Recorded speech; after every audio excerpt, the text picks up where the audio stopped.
The question of speaking up, I'd like to explore a little bit more too, because I think it's a rather delicate matter to call out racism, to call out sexism, to call out, classist assumptions and so on. How do we do that well? I think that Buddhists can have something to contribute here, but it's undeveloped.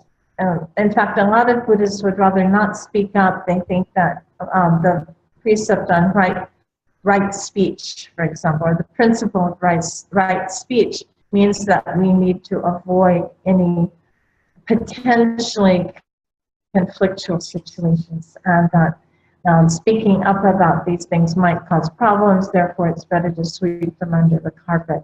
And traveling and living in Asia for so many years, this seems to be a very common approach, is to ignore the difficulties, avoid the questions, avoid the conversation. And yet, I think it's also very useful in certain cases. How can we ignore blatant racism, blatant sexism, and discrimination? What are the skillful ways that we might be able to learn and train in order to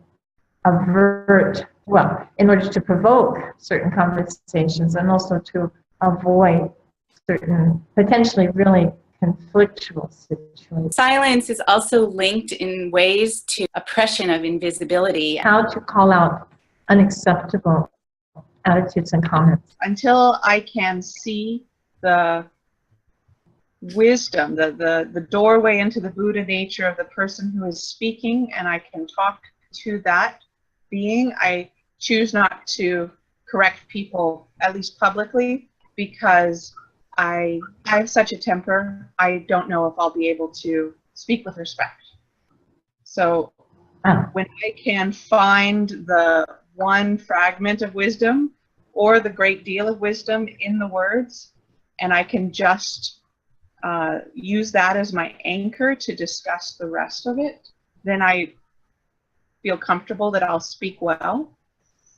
And when I just want to attack what I hate that I've heard, then I often choose not to speak because I know how badly I can do. Fearlessness not in the sense of an aggressive fearlessness, charging, but one that is willing to pay the price for what it takes.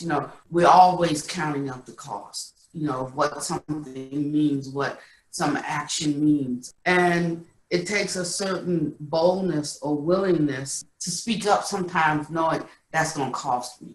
That one's going to hurt. I've lost a couple of very, very good supporters.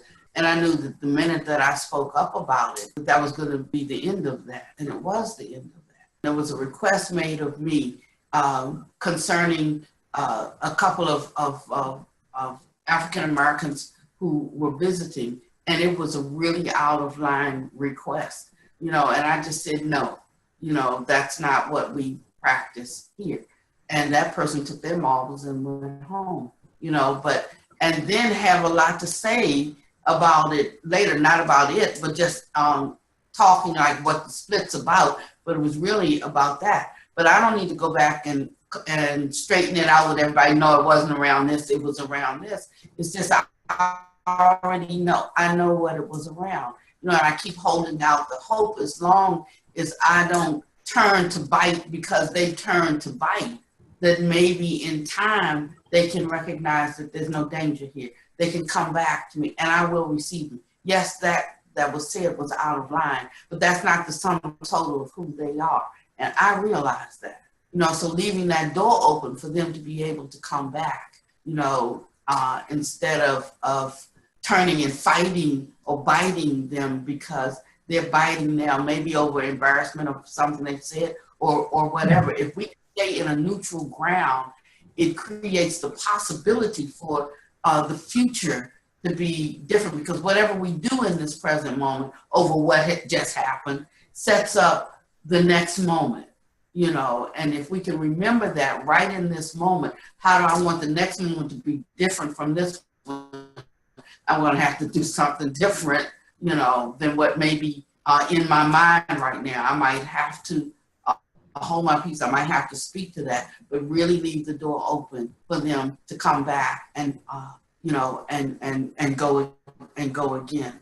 So this kind of softness that is that's carried by a certain boldness and willingness to pay the price for speaking up, you know, has to be cultivated. If you don't have it, it's very difficult to do. So a lot of things we want to do, but we're going to have to go through the school of hard knocks to cultivate the quality. Courage is needed in many situations to speak our truth, and especially about issues of racial injustice, gender injustice, economic injustice, environmental injustice. Now, it's big. Prison reform, all the major problems of our day, which often get glossed over because people aren't willing to speak out about them. So in our own little bubbles, we speak maybe obsessively about these issues, but to reach further, to really make some change, we're going to need further support, which means we have to learn to broach these questions in ways that are not confrontational, that skillful means, and how to speak about these issues to a new constituency without embarrassing them, but the gentleness, the softness that you mentioned, to find new and creative ways. I think there's a lot more work we could do in the arts to present some of these things, Buddhist tools, to a wider audience through the arts. Some people are doing it, but I think that there's scope for much more in this direction, and even on a day-to-day basis. Learning, say, especially if people are trapped in the workplace, sometimes with people of very different attitude, and how to create bridges with them, to be able to speak authentically and honestly without alienating people. I think that there's a lot of work yet to be done here.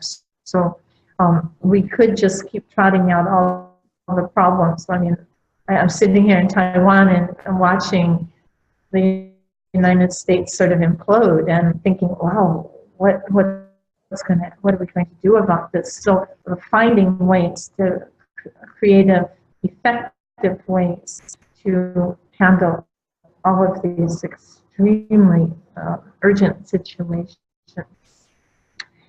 And find the connections among them too. I think all of these injustices are interconnected. And so that gets beyond the personal. So addressing the issues on the personal level, as well as then moving on to the structural level. I don't think that these two are in conflict. I think we need to do both.